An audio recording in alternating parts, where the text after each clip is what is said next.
Congo, Kimia. Kimia, Kimia. Kimia na Congo, Kimia. Boya migre ya tire. Na saloli lenga na Kimia. Na fingi nanga ite. Na boki nanga bakri nanga Bona Congo, Kimia. Congo, Kimia. Voilà, 3 Congo Kimia TV.com. Alors aujourd'hui, Nancy Bomoni, na beti cravate parce que ça m'a renvoyé sérieux. Na yambi batu ya minene awa na plateau nanga, tozana ba katumbi c'est bref, de nangolo bati soki nini ba katumbi c'est bazao. Ba yeba répondre, ba yeba loba, ba yeba lobela mutu na bango, ba yeba to loba presque tout. Tozana président Zali Kotoyo, to retourna moko na moko to sola pendant 1 heure du temps. Congo Kimia, vitesse toujours.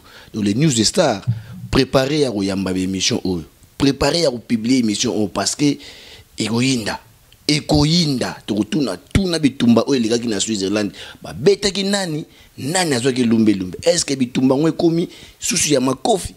Moïse, abunda to ebité. Bonsoir papa. Bonsoir papa. Alors, ils ont bilingue, nakolo ba lingala, nakolo ba na français. Donc, vous êtes libre de s'exprimer comme vous voulez. Alors, J.C. Gaga, vous présentez aux Anani, Kombo Nani, et puis aux Anani, na partie à Moïse Katumbi. Voilà. Donc, dès que tu as liawa, nous avons une rectification. Tu as une présidente, Yende Azaliawa, Ngai Kombo Ngai Ntinu Bocho, Nazali secrétaire fédéral, secrétaire exécutif fédéral, chargé de l'administration, na PKDS, donc parti katumbiste pour le développement et la solidarité.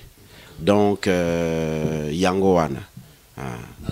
Na Suisse, na représentation à niveau Suisse, Kombo Nanga Ntinu Bocho, Nazali Lausannois. Donc, na Vandara na Suisse, na Vandara na Lausanne. Donc, Ntinu Bocho, Sony.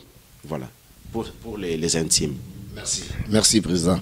Alors, Maman Tabita, tu es bio, mais il sera un plaisir de aussi micro parce que le Cambo, il faut que son bien. Bonsoir, Maman Tabita. Bonsoir. Alors, présentez-vous, Orlando na Congo Kimia, Bosona Yambo, Micha Mobimba, aux Anani na Katsa parti. Bon, Ngai Maman Alpha Tabita, Nazali présidente fédérale, il y a parti PKDS, parti katumbiste pour le développement et la solidarité. Donc, Nakata Suisse Mobimbawa, nous représenté parti katumbiste. Donc, nous avons vraiment des katumbistes. Biso ba katumbiste, biso penda. Nakata Suisse, c'est biso. Donc, comité. Tozali, toza 5 normalement. Toza 5. Alors, moi, quoi, à s'excuser. Donc, il y a un 4 otoye, n'a représenté, ça se présentait. Azali, secrétaire exécutif fédéral. D'accord. Nazana, vice-président, monsieur Katumba. Et puis, il y a un trésorier. Voilà. Alors, passez nos micros, pas un vice-président. Bah, il y a ce qui est vraiment l'Obaga. Bonsoir, vice-président. Bonsoir.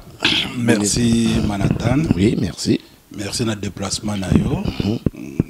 Vraiment, c'est Sengo. Et ici qui est nous, aux amants Namboka. Aux obonda pepo Namboka. Oui. Parce que ce n'est pas n'importe qui a ça le déplacement. Voilà. Soyez tout d'abord le bienvenu. Merci. Nazaba Bate, Nalobaka. Voilà. Alors, présentez Nayo. Nalobaka, comme on m'a déjà présenté, Naza vice-président, il y a PKDS, à la Suisse. Donc, Bissonde Tozo Fula, l'autorité morale, Moïse Tchapwe, chairman, pour Lobby, Yenda Okonzamboka. Inch'Allah. Voilà. Merci. Alors, tous les papa côté Guna, passez le micro, dans le billet à Afrique du Sud. Ou bien, il y a une interview gérée Maramouya Djobour.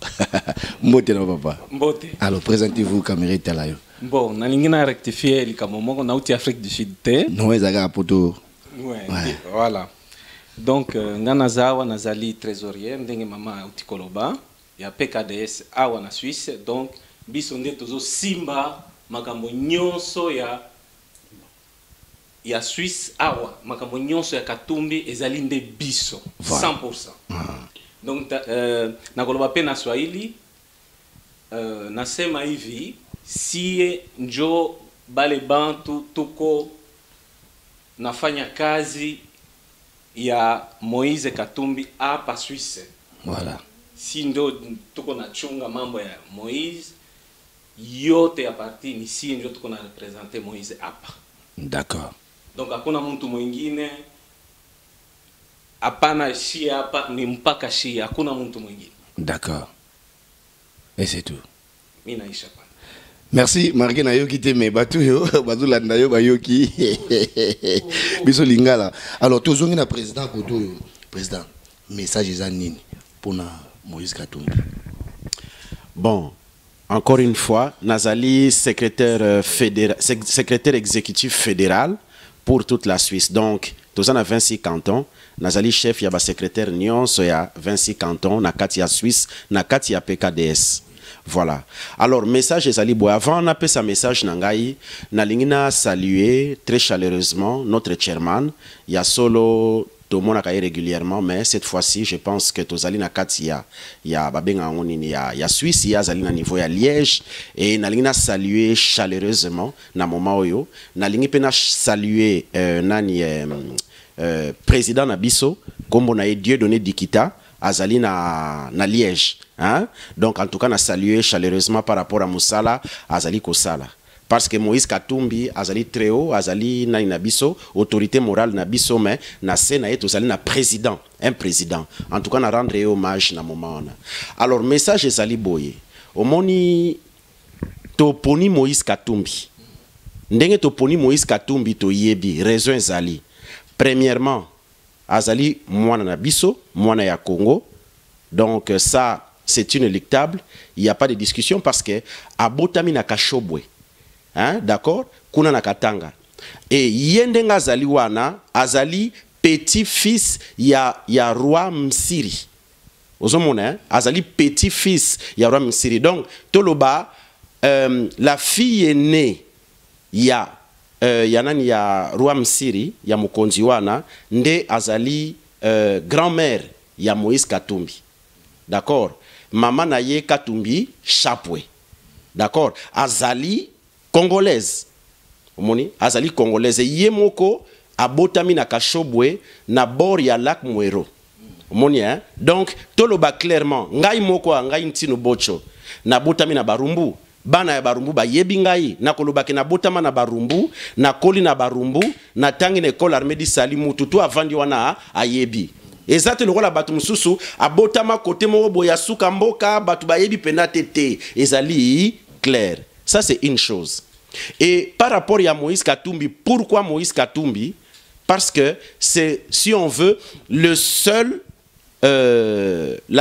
gouverneur oyo akoki ko se targuer ya kozala un bilan. Donc toloba alakisi un bilan, azali na bilan à ko défendre par rapport ya misala asali. Na kokota na ba détail te parce que de toute façon ba image nyon se tueza na YouTube. Donc soko ke na YouTube okomona bazo lakisa même nzela ndenge zalaki na potopoto ba camion mo etambola malamu ezate tina tango basalima makadam. Ti même et même un air comme ça libre oyo asalaki et lukelaki même mindondo parce que batu bazomona ke azako supérer toujours ba konjo bana mboka na soba bebisa mboka na biso bazomona misala azako sala ba koma ko temela e bitumba na e bandaki wana. Donc pona biso la seule chose qui a là ezali parce que azali na un bilan contrairement ya la plupart il y a ba gouverneur na kati mboka na biso Congo. Donc na tindi encore ba téléspectateurs ba kende kotala na YouTube village ya Kashobwe avant na village ya Kashobwe lelo. Ozomona, donc ngana kolinga Barumbu na ngai oye baby lelo et comme lokola toloba na yebitende na koloba et komandenge wana fulu. Omoni yango papa. Donc yango na message ngina pesa. Donc yango na bino boponi na bino Moïse Chapwe. À Simba Mboka. Oui. Il y a une raison de poner Moïse Katumbi Chapwe parce que moni ezali kambo ya kozala congolais to ya kozala congolais te. Li kambo ezali wana ezali mokonji oya yaki oyo misala na yeza ko ganga. Nga naza na besoin ya misala tala papa. Ngai na botami na Congo avant indépendance. D'accord? Na moni na moment ya indépendance ti na ndenge zairianisation et sopi mboka na mabele. Boyebi directeur ya Onatra à l'époque kombo na ezalaki Palinx. Tango azalaki onatra ou otrako ezalaka na budget moko très très haut. Tango basali zairenisation ba pesi onatra et pas yaba zairwa à l'époque mbala moko budget sopana na mabele. Bamoboutiste, oui, si on veut, tout à fait. Alors, bamoboutiste, oyo lelo bazako finga Moïse Katumbi, bazalaki wana papa. Na zairianisation, c'est-à-dire que zongisa richesse ya mboka et pas ya bazairwa mbala moko. Alors, na simana yango baye ko se raviser bazongisi lisusu palings. Toza ko mona yango. Nga na zako kola na zako mona yango. Tango palings azongi budget eye lisusu likolo. Omonia papa nga lelo oyo dès le moment mutu azali congolais parce que nani babenga ngo nini nani constitution zo ko bana biso nini et congolais c'est lui qui est de père ou de mère congolais omoni balobi ndebe to mona baloba ngezala mère congolais père congolais 100%. Non faux wana ezali constitution parce que faut ko landa mobeko li konji. Faut que l'anda mobeko li konji, c'est-à-dire constitution ezali mobeko oyo ezali au-dessus de tout, ou même au-dessus à Moïse Katumbi chapwe donc nani chairman nabiso, d'accord. Donc constitution ya période ya Mobutu ezalaki oyo balobi de père et de mère. Cependant ba congolais pe bango na bango basangana ki, d'accord. C'est-à-dire so na bi bango na bango ezali ba konjo bagi na likolo. Ngai tangwana naza kotanga école na ngai toloba na komaki déjà na poto l'air ba ko changer constitution na tanga école na ngai infirmier assistant na Congo na ye na sali awa nde na yeko mona tanga ba o changer wana, mais na changement wana c'est aussi les Congolais, ce ne sont pas les Rwandais qui sont venus changer. Ba Congolais ba yokani balobi il faut que ce soit l'un des parents qui puisse être Congolais d'origine. D'accord. Maman Katumbi Chapwe azali congolaise d'origine. Ozomona. Alors, donc, likambo ezali wana yango wana. Moïse Katumbi congolais. Voilà. Merci secrétaire. En tout cas, Marambo Lobi nasi landia Congo Kimia bayoki très bien. Alors, lelo na minute pardon. Et même père ya Moïse Katumbi, lelo oyo soki to landeli même constitution azali congolais. Naïb Sabino pourquoi? Oui, très bien, papa. Likambwana na bandi président à Rolobelango. Mais, très bien, mais, Boyebike, c'est lui qui est entré au Congo avant 1960. Donc, avant l'indépendance de la République démocratique du Congo. Ok? Or, papa, comment il s'appelle? Nissim Soriano, le papa de Moïse Katumbi, est entré au Congo avant 1960. D'accord? Alors, constitutionnellement, ce qui te landeli logique, to s'atermoyer, to nini, to se fourvoyer, le père est déjà congolais. Congolais de droit de sol. Droit de sol, attention, on peut être congolais par le droit du sang. Le cola, comment Kimbuta, 1000% congolais et tout ce qu'on veut, mais on voit ce qui se passe. Mais on peut être congolais de sol, par droit de sol, ou par droit de sang. D'accord? Katumbi est congolais par droit de sang parce que maman Naya azali congolaise pure, de père et de mère. Descendant ya roi Msiri. D'accord? Ah ouais, bonjour, c'est un vote. Ceux qui n'étaient pas sali vote à zuité. Résultat mieux. Papa poser question bien. Ba congolaise, ba congolais. Moutoua manipulé binoté. Lelo yo to lamuki. Lelo to lamuki, lelo binobo bo lamuki. Moutaroko sabino azate. Omoni bino batu boko voter. Peuple congolais bino batu bozali souverain. Par contre, botala, misala, ba moboutiste wana bazako finga Katumbi lelo nini basala qui parle passé. Et en plus, okokene na réunion na bango bazako sala réunion na bango. Bazo kende Moïse Katumbi okende vote na nani parce que Kabila a sous na mandaté. OK, vote na nani. Oh papa, pardon, mais Katumbi a faire partie ya nanité. Pardon, Moïse Katumbi a fait partie de la majorité présidentielle. Pourquoi au Kenya Kabila?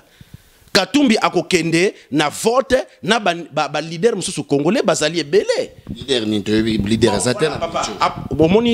Si bon, leader Toloba. Oui, papa, Toloba du point de vue non papa, du point de vue à définition. Na lobi bien des définitions. Un leader c'est qui, papa? Étymologiquement, un leader c'est qui? Un leader c'est celui qui voit grand. D'accord? Tobo Sadeloko Wanate. C'est celui qui voit grand. Alors, Moutuna Moutaro Pona leader nae. Hein, vous êtes d'accord? Moutuna Moutaro Pona leader nae. Alors, ba leader basali, misusu basa komi benga ba leader malgré li yoto biloto olamba tanto ki bana mike na mwa ba fi bazana bazola. Voilà.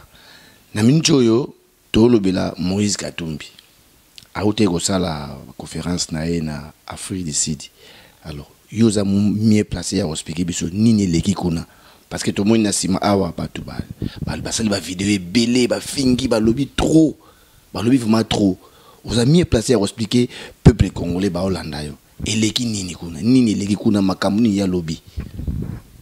Merci beaucoup pour. Vous pouvez parler même en français hein, vous voulez. Na na mélanger biloko. Voilà, bilingue en fait. Merci mingi pour la question. Yomoko boyebi depuis que Katumbi a commis en Afrique du Sud, mokili mobimba eningani. Batu nyonso confusion partout. Tozo comprendre makambo te. Makambo nini eleka kikuna. Kaka ndenge wana na ndenge ya mapononi ezo se profiler, batu nyonso chaque mutu nyonso yazo se prétendre candidat, il doit se préparer. Et c'est ce qui s'est passé. Katumbi, comme il se prétend être candidat, il est allé se préparer, former un groupe en vue des élections. Mais pourquoi en Afrique du Sud? Pourquoi en Afrique du Sud? C'est tout simplement le problème de l'Afrique, c'est traité en Afrique. C'est un choix très simple. Parce qu'il a choisi l'Afrique du Sud. Il pouvait le faire ici, il pouvait le faire là-bas. Je voulais revenir là-dessus parce que il y a eu un événement avant ça, une réunion des panafricaines là. Il y a même des kabylistes qui sont venus. Alors les gens cherchent à faire un lien avec cet événement-là. Comment ça se fait qu'il est allé faire alors qu'il y avait les gens des... C'est ça, non? Voilà, je pense que j'ai répondu à cette question déjà. Voilà, alors... Donc il n'y a pas un lien entre... Alors qu'est-ce qui s'est passé là-bas? Ce qui s'est passé là-bas, c'était juste Katumbi a voulu réunir les différentes tendances politiques pour se préparer pour les élections. Et là, il a formé un mouvement qui s'appelle Ensemble pour le changement avec Moïse. Et là, il a parlé de 4 points et qui sont son programme politique. Consolidation de l'État, de la démocratie et de la paix. C'est le premier point dans son programme politique. Deuxième point, deuxième pilier, si vous voulez qu'on parle des piliers, valorisation du capital humain. Troisième point, relance de la croissance et de l'économie et création de l'emploi. Vous-même, vous savez, au Congo, voilà. Je n'ai même pas de commentaires à faire là-dessus. Et enfin, le quatrième point, lutter contre les changements climatiques. Et voilà, tout simplement pour 4 points. Le programme, oui, donc, il a mis en place. Voilà, donc ceux qui l'ont commis président, Yangouane.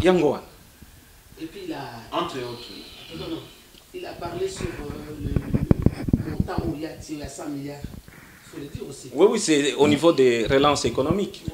Voilà. Voilà, d'accord. Ok, merci beaucoup. Alors, Pesa Biso micro côté Maman Tabita, micro. Pour on a débat. Maman Tabita, mais quand on explique Biso dans makambo ya Moïse Katumbi, wa pena poyo, ça pena Maman Tabita. Ba beta ki opena Lausanne kuna na comprendre que te pour la dire lumba lumanengo. Pas si moi na ngai na bien. Oyebi so to sala. Moïse Katumbi ba lingi binote. So to jalousie ba jaloux. Mais les jaloux vont maigrir hein. Na lobi boye so to sala politique la modèle wana eza passe na mawa. Mbala liboso na vie na ngana moni bato baza viola loka bata pareko na mona te. Ya wapi bata pareko wapi faut apareko ba eko vendre apareko na Lausanne. Donc biso to yebaki na biso te. Pour puisque on aborder point ngo donc faut to expliquer ngo parce que jusque là to expliquer kité. To yaki marche awa na banzo zalaki. Oui. Na liboso ya Nations Unies. Et après lobi na wezaki messe na Lausanne. D'accord? Oui. Voilà. Nakati ya Meswana ba lancé appel que conférence ekozala na église. Non, conférence nakati église ba lancé appel que conférence ekozala na Lausanne côté à Garouana na Continental. Voilà. Hôtel Continental. Les amis conférence na binoté, il y a bango. Non. Na minute oyo tozolo biso de baite keza pare. Pour les Congolais. Il y a ba Congolais parce que les commis ko sangana. So ba lobili kambo ba Congo, ba Congolais tout ozoya. Ezo kipete o mutu a Moïse Katumbi o mutu ya Faïl o non. So commis ba lobili kambo ba Congo, Congolais azoya d'abord pour aza Congolais, pour aza Congolaise. Bon, kombo ba pesa ikuneza ki CNRS. Conseil national. CNC. C'est voilà. Balobaki apparaît côté. Bon, Moutaza responsable nango vieux Kaombo. Voilà. C'est un vieux que na yebi nga yebi vieux Kaombo. Banda kala a militaire pe na biso ba réunion makambo ebeli to sala na vieux. Tant to moni kombo a vieux to nous soutenir. Vous soutenir vieux. Papa, soto yeba que c'est apparaît ko to kende te, po to yebi que baza brutal. Baza très violent. Apparaît très violent. Très violent, na so ba okambambo na basi. Ba maman, surtout maman on a ti zone bozo mona wana. Nazo regretter pour na maman wana. Ngwanda. Mais oui. Mais oui que Ngwanda boma batu. Terminator. Tam subino azwana bozaki bana mike, ba étudiant ba kufa na université. Ngwanda boma. Ba obenge Ibu. Ba opération Ibu. Ba nani ba sango marche. Ngwanda boma. Ana makila. Dossier au kota CPI. Ngwanda azali criminel en liberté. Criminel en liberté Ngwanda. Nzamba bomba biso to sala dossier kota CPI. Ngwanda fa ke CPI. Au côté na kata sale lo ni le ka kitan bo côté. Papa to ye to kutu na kutu vie Kaombo na libanda na poto yaki avant hein. Vie no pena ya kati. Vie penza quartier moko na pesi papa mbote to koti to ke ko va. A chanzelo face. Jusque là tozo yeba makampe idete. Tant bato bandiko ya to monika ba yebo pesa ba portable. Ngabi oh papa pour na ni portable nga na kangi yango za na sac. Na mo ka mutu mo lobi il faut obéir pesa portable. Eh ben dis donc na kamwe na Suisse makambo les arrêter hein. Nabi papa oh mais portable za yanga et c'est le mo za privé. Bolingo bozo nga ngona lobi ke na tie na sac. Mais faut ne ba bozo ngo pourquoi?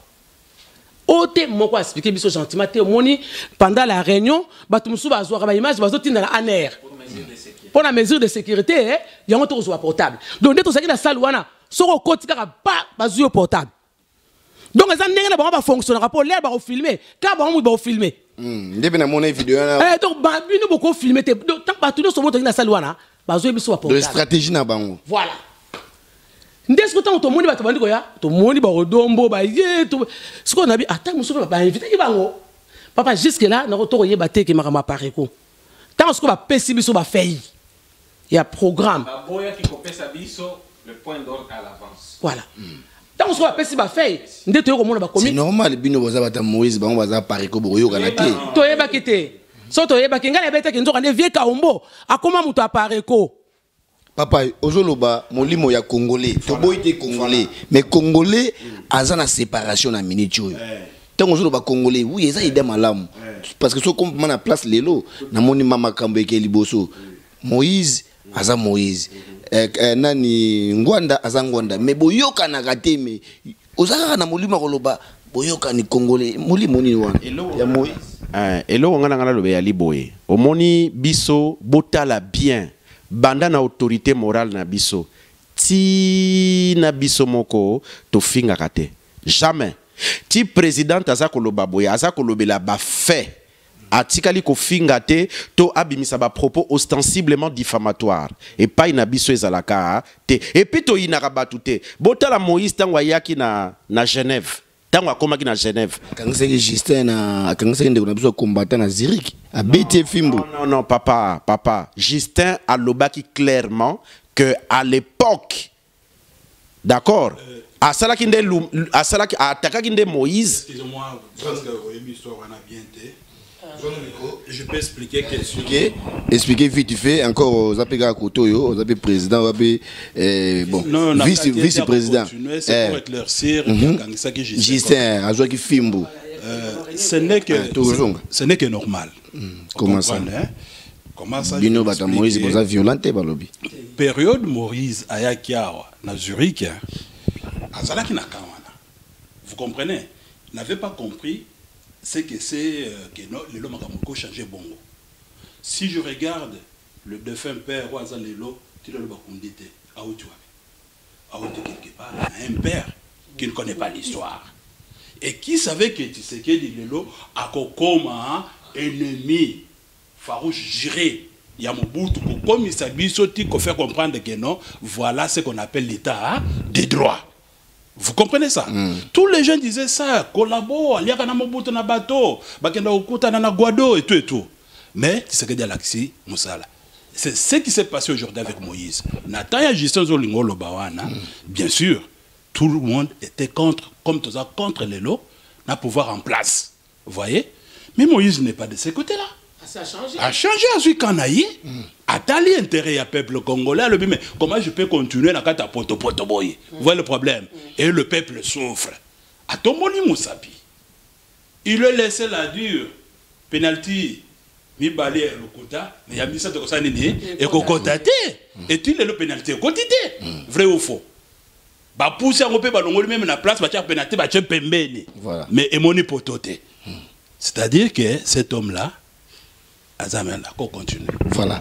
Papa, voilà, maman présidente, il y a PKDS, Bolimbi Sanga, parce que je suis pas trop dedans. Maka mouvement ya Moïse Katumbi, mais tout ce côté parce que toi na choisi il balobi yem dans un président. Maman présidente, message ni yoro passé na ba Congolais oyo bazolanda pona Moïse Katumbi. Baza la côté na ye pour ba voter pour ba Congolais Congo hein. Il y a à tout voter au moins au kiti donc pesa un message bien mais quand on folé bango au somba bango parce que comme na minjo comme zoma ma somba batu donc voilà pour la président Moïse Katumbi lobinini na batu ba olanda bango basala nini. OK, merci pour la parole. Nangana lobaboye congolais congolaise, il est temps to fungola misu na biso total lo lengeni to ko voter. To voter sous bi voter la voter la té bande konanga to moni batu bazo koma ba président na mboka la biso wana aye na 0 franc na compte azo bimela biso milliardaire sur sa mbongo na ye ezo mona ke ayibi na Congo. Moïse Katumbi aye gouverneur na Katanga déjà milliardaire aki déjà mbongo na ye bande konanga mutu mbongo ataba bia ko yibako mais té parce que ça un bon on a déjà souci à Moïse Katumbi ezali peuple congolais azala bien bana bakende classe batanga hôpital ya malamu mboka wane zonga na valeur congolais tous valeur tande to komi na suka to komi bato suka na monde s'il vous plaît. Moïse Katumbi a démontré que Congo koko bonga na so bato mitima malamu hein ba se décider a sali exemple na Katanga donc bilan positif. Donc, votez pour Moïse Katumbi. Papa, donc voilà. Donc, comme on presque dans Souka, mais on a mon commis awawa. Aux a idée, voilà. Mais quand on va expliquer, parce que va expliquer, Lingi Moïse, tout ce qu'on a peuple congolais, pour voter Moïse, parce que Moïse n'est azali libérateur, yende penam da oya libérer Congo. Maria azana poto nana kitite bazo kanne pa Kabila, mais bango baza pena sirge présent na bango Moïse akokita. Tout à fait. Azo bangati. Mais quand en décembre tu débité. Voilà. Alors question na yo ezali très pertinente. Omoni ba démarche nyonso ezali ko salema et lelo oyo Kabila bandi ko zonga dans le chemin. Et lelo oyo la communauté internationale toute l'opposition, pas opposition à Kabila mais la vraie opposition oyo ezali na kati ya Rasop et komi sikoyo ko accompagner babenga ngoi nani babenga onini signature ya accord ya Saint-Sylvestre et lobinini Elise Sanga le président le vice-président ya nani ya ensemble a uti ko lobelango et eza tout à fait ko concorder na oyo ezalaki signé na ba moupe na 5 ans. C'est-à-dire les 26 ya mois oyo Kabila azali devant l'obligation ya ko sala des crispations nani o etikali, c'est-à-dire que des crispations o etikali ya koyeba ke il faut ko libérer ba benga ba nani ba prisonniers politiques, surtout ba prisonniers d'opinion, et puis ko entamer processus de sorte à ce que ba exilé ba zonga omoni. Donc ça c'est un point. Autant que na juin tokozalana babenga ngonini, autant na juin tokozalana nani calendrier pardon liste ekobima, d'accord. Mais eloko nga ngana loba surtout les plus importants que sengeli to noter, parce que na zongeli likambu ya richesse ya Moïse Katumbi asenga ki audit bande konangai, asenga ki audit na Genève, alodike ngana senga ki audit poete batu nyonso tout ba politicien nyonso tout, y compris surtout ya majorité présidentielle, bala qui sa source ya mbongo na bango mutu moko abimaki azalaki te, et balobaka qui ne répond pas il consent, qui ne répond mot il consent, d'accord. C'est-à-dire que tant que lancer au défi balobelo likamoko o eza ko concerner o ezo chomu sapinamisu soko répondre te, ça veut dire que ya solo oza dans tes torts, parce que soko sana tort to ko répondre soki ba fingi yo to ba chono balobelo makamba lukuta o ko répondre ti lelo kabili alobela likambo wana te. Ça c'est un point très important. Audit ya ko yeba bambongo ya batu na batu uti wapi, parce que baby place mbongo na bango e uti.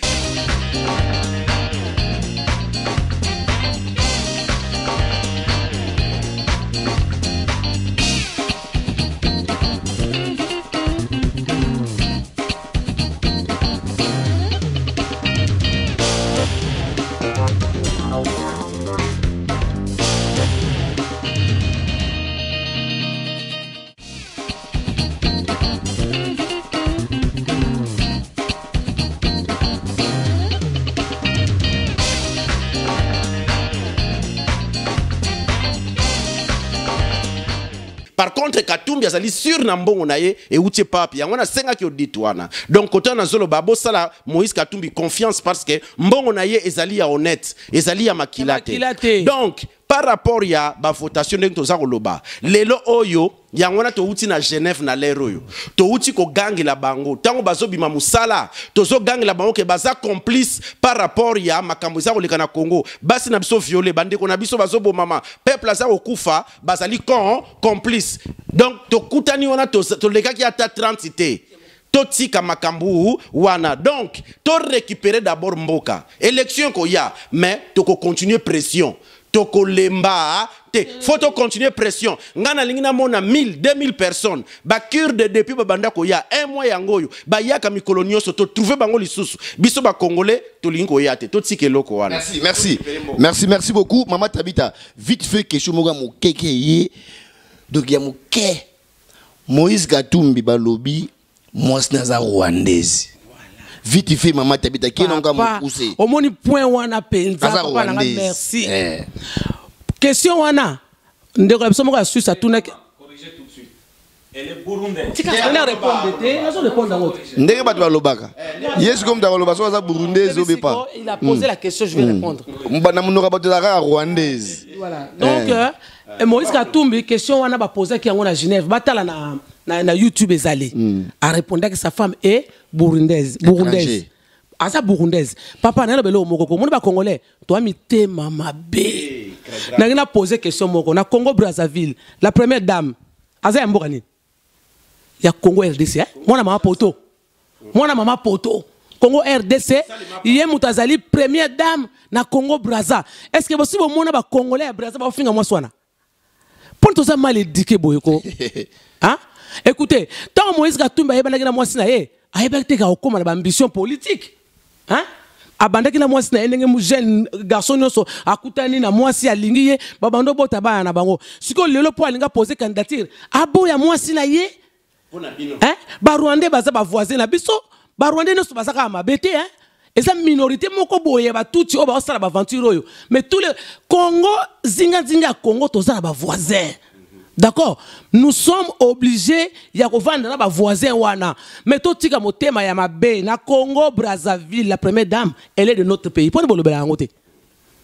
Et puis naza la point musuna koloba. Bandeko tozala na poto bokoma ba français, ba belge, ba suisse, boza ba congolais ti. constitution na biso et boyi double nationalité. Alors botika osala ba biloko bozolo ba loba poto yebi bino. Bon voter peut-être. Bon voter te. Pour biso malgré qui poto, malgré exemple ça poto, to garder ba nationalité la biso, ngana congolaise na permis c'est. Il faut voter te. Et le but est que nous intégrité. On voter. Non, voter n'a permis c'est papa. Nous avons un passeport congolaise. Nous avons un passeport dans le Congo. Ce qui Moïse a quitté, sont quittés. Moïse a changé mon camp. Mais pourquoi qui t'a pas avant? Papa, tu dois respecter calendrier. Décrispation d'abord. Balinga. Balinga te. Boboya.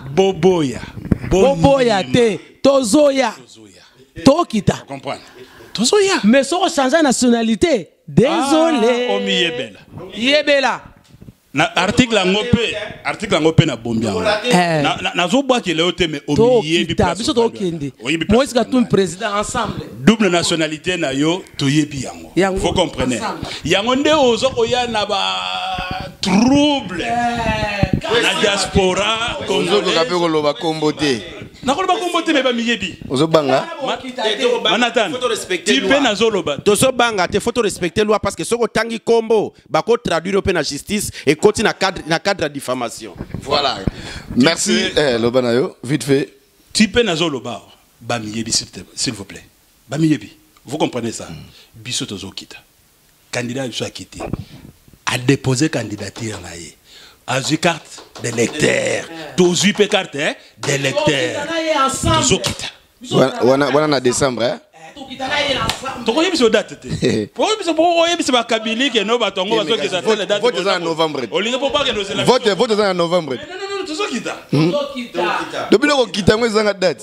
Exact. Na lobby hein. Est-ce que on qui t'a fait en 2020 alors? S'il vous plaît. Mais bien il faut ça Moïse a hésité. Nani na tout na yo. Et ça la mina Afrique du Sud. Ba pesa que yo date. Yango azulu mbelumbe. Kaka ndengo moni kituana ndembe ukitana kin. Bu papa bulu yeke koti batu ba panzani pardon limbisa. Lobano. Bulu yeke koti. Oso comprendre biloko wana. Tout kaka ndenge salam na Afrique du Sud wana. Ndenge salam pena. Ezala ka bongo. Na ko manatani yaka mbangu yaka tokei. Je te dis hein. Na ko me lope billet, ngana ofute lobi. Nega zaka na Genève. Ozo comprendre? Na ofute lobi. Bien ofute pe moi. Te ngana o matana jetite. Na ba somela nga billet. Moïse Ambon.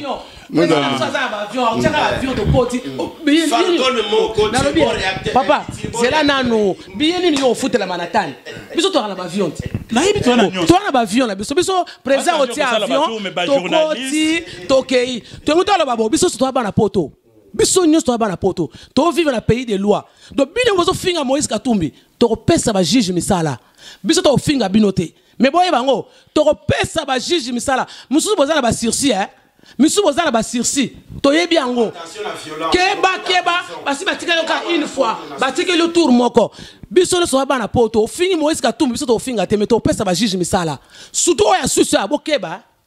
Alors naza pela Katumbiste ya makila. Alors c'est mon choix. Il est là. C'est mon président. Le futur président du Congo c'est lui. Okita omata so boy sa mokili na yo. So boy osali mokili na yo. Moïse Katumbi président. Nazo yebisa bino. Alors si c'est français bo changer ba nationalité. Mais bino ba tia désordre dans la carte ba congolais. Et puis nazo lancer ce appel na papa na katiote. Toye na poto wa bo botisi ba se ba mindele awo.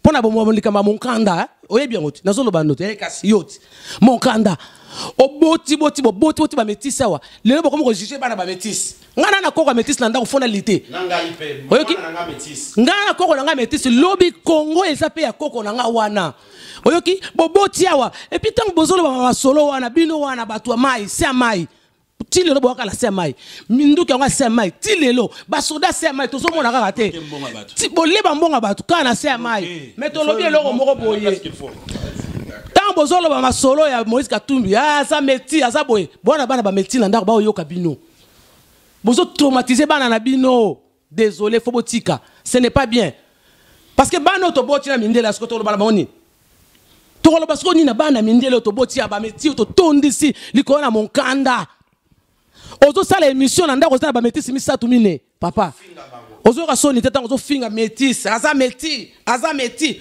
surtout yo mwana mwasi moko sala ki émission ozo loba nini ba mama na bino ba yaki ko violer bango mais mama wana soni te yo mama vraiment et puis ndeko sana o mona ne oza muto ba côté wana ozo finga ba Moïse Katumbi ba mama na bango ba viola ka bango mama yo ndile monsieur muto ba viola yo mama Moïse Katumbi ba viola était maman un peu du respect o amona mwasi na regretter la vidéo na yo sali suppose na Canada sur wapi na yebite mais désolé quoi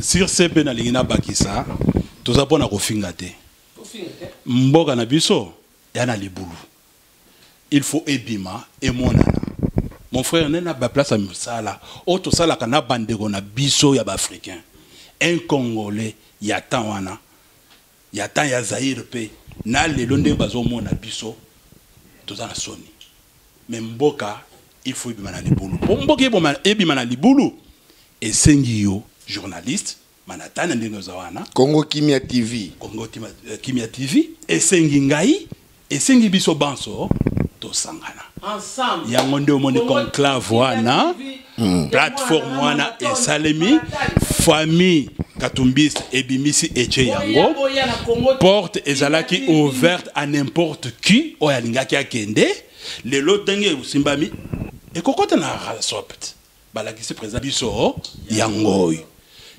Quelle société, quelle famille où il y a qui peut vivre na Katouana sans qu'il ait une organisation.